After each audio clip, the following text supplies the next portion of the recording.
Hello, we're here with Texas GOP Vote and Voices Action, and we have the honor and the privilege today to be at the memorial service of Joe Peña, a dear friend of us, a Hispanic, a veteran, a Republican, and a man who influenced the life of many, many people.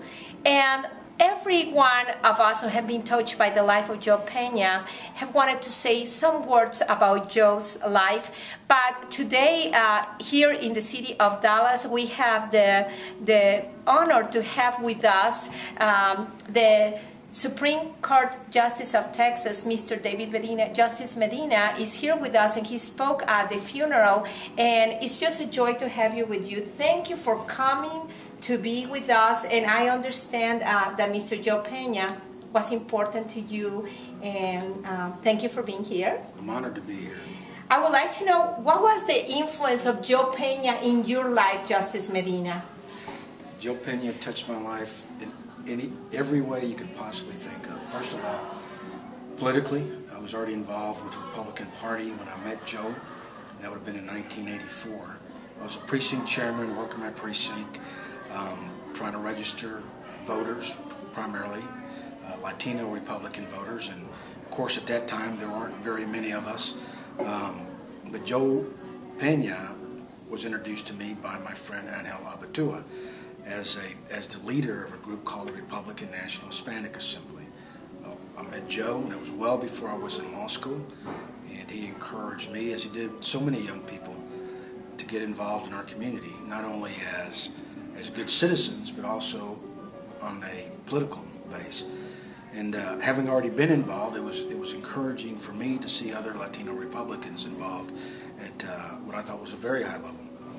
So he took me under his wings. He showed me the political ropes, as it were, back in those days, and encouraged me to continue participating. And even when I went to law school, he checked on me, made sure that I was doing well in school, and made sure that I still spend time to give back to the community and, of course, my family.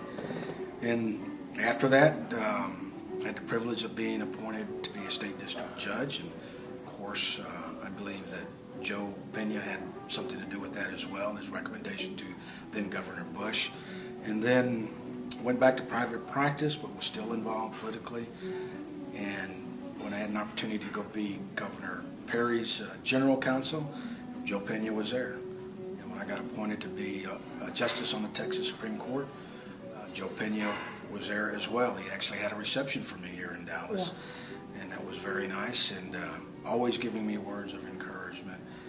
But that's who Joe Peña is. That's who he was, and always helping others, and that's what he represents to me and so many other people in Texas. And you were quite young, as I understand, when you met him. Were you a teenager, actually, right? No, I was. I was 27. 27. Okay.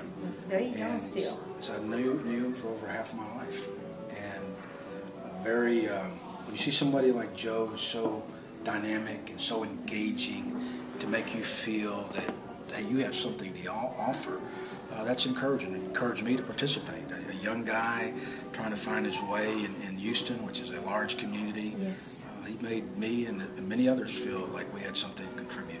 Yes, as we saw today, I know that many people have wished that they could speak and say how important was the part of Joe Peña in their life. One of the things that impacted me this morning when you came driving from Houston to come to Dallas to speak at the memorial service of Mr. Joe Peña, you share scripture and you talk about the values of Mr. Peña.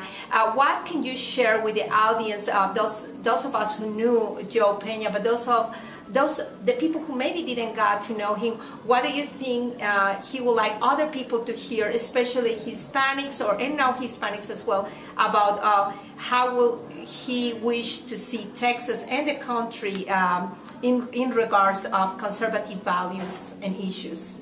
Well, Joseph Peña is a giant in every sense of the word. And as I said at the service, on the way up here, there's a big statue off of Interstate 45 in Huntsville of General Sam Houston, the great leader of Texas. To me, and for me, that represents the giant and the significance of Joe Peña in his life.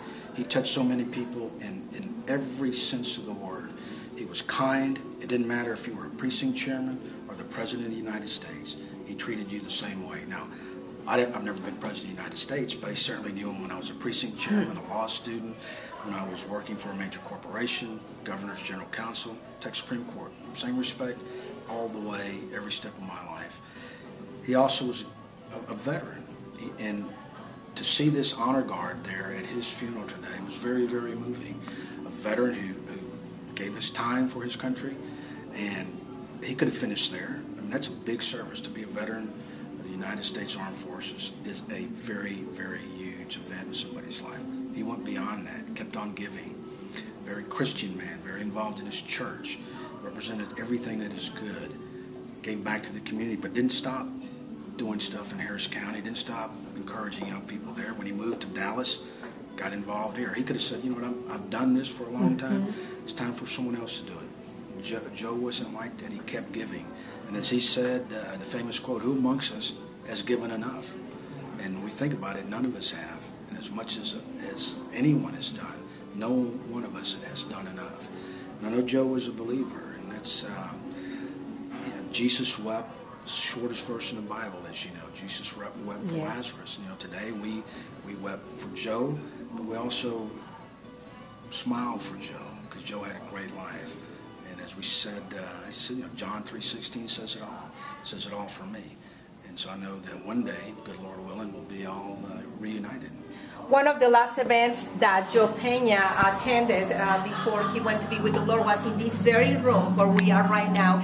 He came here to support Voices Action activity with the Heritage Foundation, where we have a lot of Hispanic leaders, and actually the event was done in Spanish because we want to engage the Spanish-speaking community, and Joe was very supportive, so we were very happy to have somebody who really had been generations, encouraging different generations. You know, he supported you when you were younger as you. I just met him, and he was encouraging me. I met him a couple years ago only.